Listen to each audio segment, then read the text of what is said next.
Hey, fellow Star Wars fans, I'm Mike, and you're watching Force Within TV. And today I want to talk to you about what to buy when starting the X-Wing miniatures game for the Rebellion, the Rebels. So this is the Rebels edition. I'm going to tell you what you should buy. I'm going to tell you the squad you should run with all the upgrades. And I'm going to tell you even a little bit about the tactics and strategy to use when you have that squad on the table. All right, guys, I'm going to jump right into a screencast here. So away we go. Okay guys, so here we are with the screen recording as I mentioned, and again we're going over what to buy when starting the X-Wing miniatures game Rebel Edition. And here you can see that we have the Force Awakens box set. So this is the X-Wing miniatures Force Awakens box set. Now you need to buy one of the two box sets, and this one works best. I'll actually explain that at the end why this works best, but you do need one of the two box sets. They come with the asteroids, movement templates down here at the bottom, and damage deck. And I believe those three things, that's the only place you're going to be able to find those in one of the starter decks. Sorry, one of the starter sets. And so yeah, you need to purchase one of these starter sets. This is what the box looks like on the store shelf. You can see they're very high quality miniatures. They're pre-painted.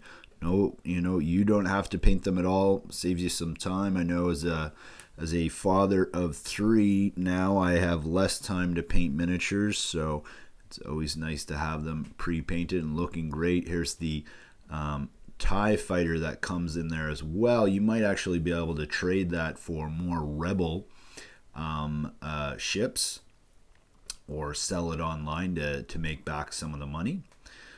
In the second purchase I'm going to recommend here, guys, is the Heroes of the Resistance. If we just click over here to the second photo, you can see it comes with the updated Millennium Falcon, and really the only reason we can tell is because of this little dish here.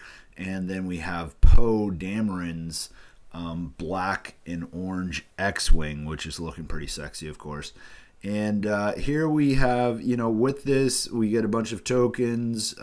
We get a lot of the characters from the Force Awakens movie. We get a ton of upgrade cards, and we're going to use some of those to create a list. So what I recommend with those two is running these two. Now this is a squad builder online. If you're new to X-Wing, one of the great things is we have a great community, and a lot of people have put together various different squad builders.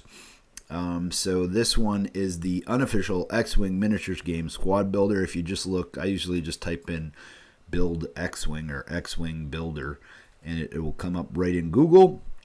But you can see here that I have two ships selected. The first one is Rey, so pretty awesome, right? And we have Poe Dameron as a second, and I've actually called this list, if you look over here, Rey, Poe, Finn. And this is a list that you will see on the tournament scene. It's not exactly optimized, but I think running it like this is something that is fairly competitive if you want to get into the game and go to tournaments and be, at least a little bit competitive or competitive with your friends. Then this should do the trick. So we have Rey here, and you can see the upgrades we have down here. We have Snapshot. This just basically gives you a free shot if anybody ends up in front of you at range 1, which is nice. We have here Finn. And when attacking with a primary weapon or defending, if the enemy ship is inside your firing arc, you may add 1 blank result to your roll. Now that doesn't sound very good, just adding a blank result, because you'd like to have a hit result, right? But that actually combines very well with Rey's ability, and which says when attacking or defending, if the enemy ship is inside your firing arc, you may re-roll up to 2 of your blank results. So you can actually take that blank result that Finn adds and then re-roll it. So it's like getting an extra attack dice which is awesome. We also have Hotshot Co-Pilot. Remember, Han Solo calls Finn Hotshot, so it's funny we have Hotshot Co-Pilot and Finn in the Millennium Falcon. And this one states, when attacking with a primary weapon, the defender must spend a 1 focus token if able. When defending, the attacker must spend 1 focus token if able. So it's, it just eats up focus tokens. It means that the folks that you're attacking aren't going to be hoarding those focus tokens. We also have the Millennium Falcon, the Signer's Loop version, basically, where it allows you to do a Signer's Loop or instead of the K-turn. And I'll explain that in just a minute. We have the Smuggling Compartment with Burnout Slam, just to help you get out of dodge if something goes wrong or you don't like the setup of things. But that's sort of an advanced tactic thing. But just coming back to the Signer's Loop, this basically just lets you dogfight with the Millennium Falcon.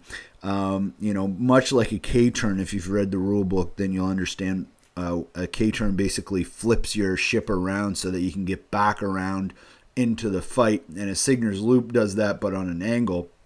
You can see that it actually shows right here that it is on an angle, and you use the 3-speed maneuver to do that. So it's great at keeping ships close. Remember to use Rey's ability. It says when attacking or defending any ship inside your firing arc. So you want them, basically that means you want them in front of you.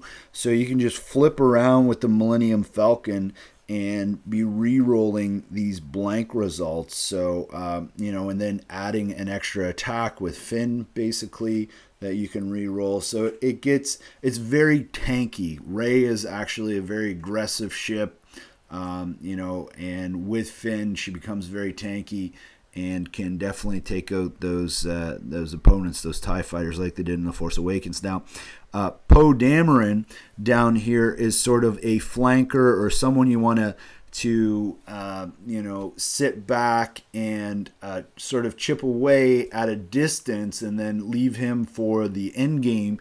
He has pilot skill 9 here, which means that he's going to be moving after a lot of other folks, and with his barrel roll and boost ability, it means he can sort of get in behind them or make sure that they can't shoot him.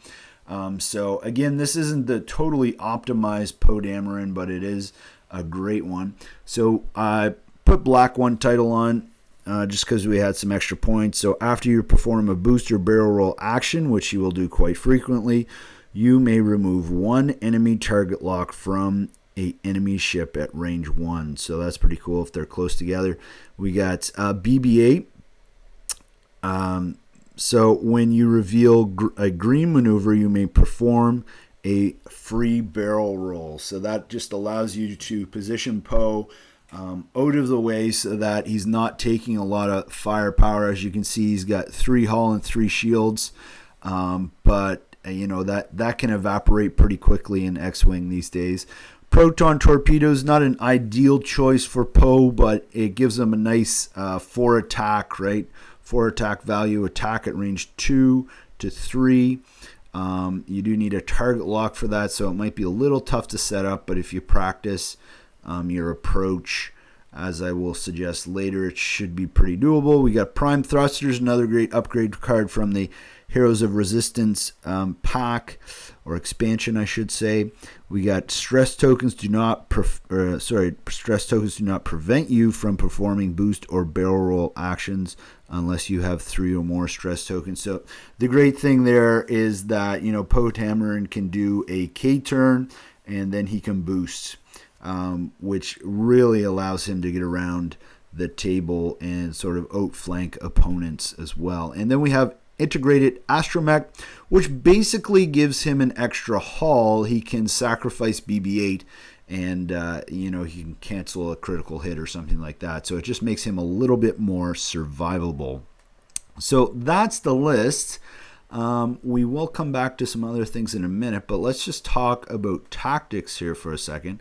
So in setup, one of my favorite ways to deploy asteroids, and a lot of beginners completely forget or don't even think about asteroid placement, I like putting them in, trying to get 3 asteroids on the table around the center.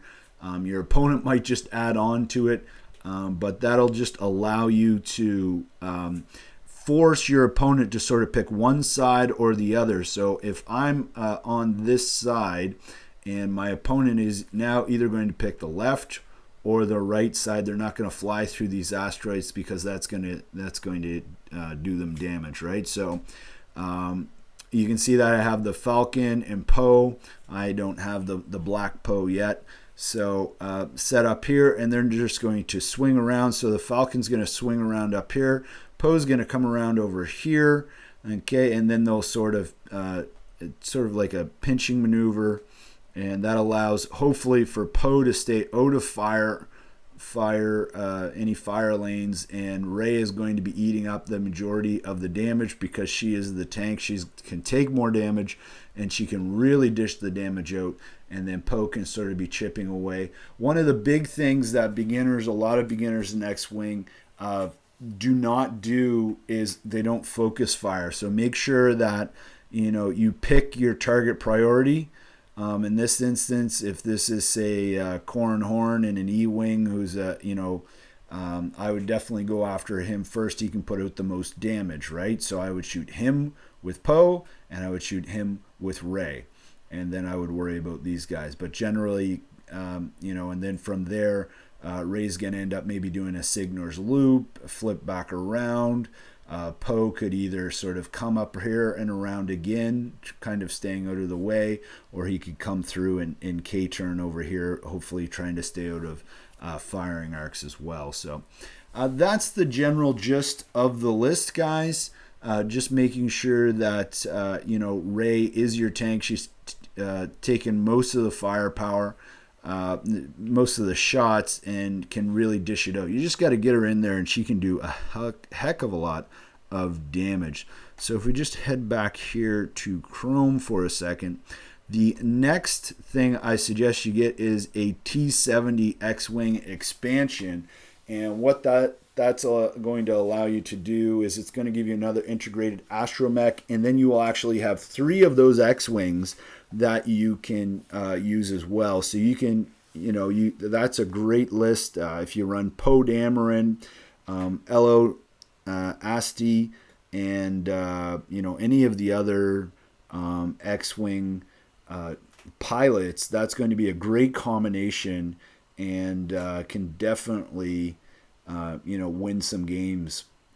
So that's it for today, guys. Those you'll find links for all of these products in the description below. If you have any questions, please post them below. I usually post Star Wars Rebels theories as well as news. So if you're into Star Wars Rebels, definitely check out my channel. And if you like what you see, please subscribe. I do X-Wing miniatures reviews and whatnot every once in a while, so check my channel out. If you're only into X-Wing miniatures, I will have a playlist there as well.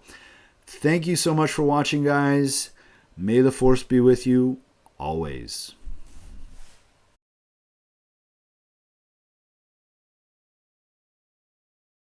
Please consider subscribing, checking out my Jedi Train Like a Jedi series. Maybe check out a recent video, or down in the video description you will find several links to my website, including a table of contents of all the Train Like a Jedi series.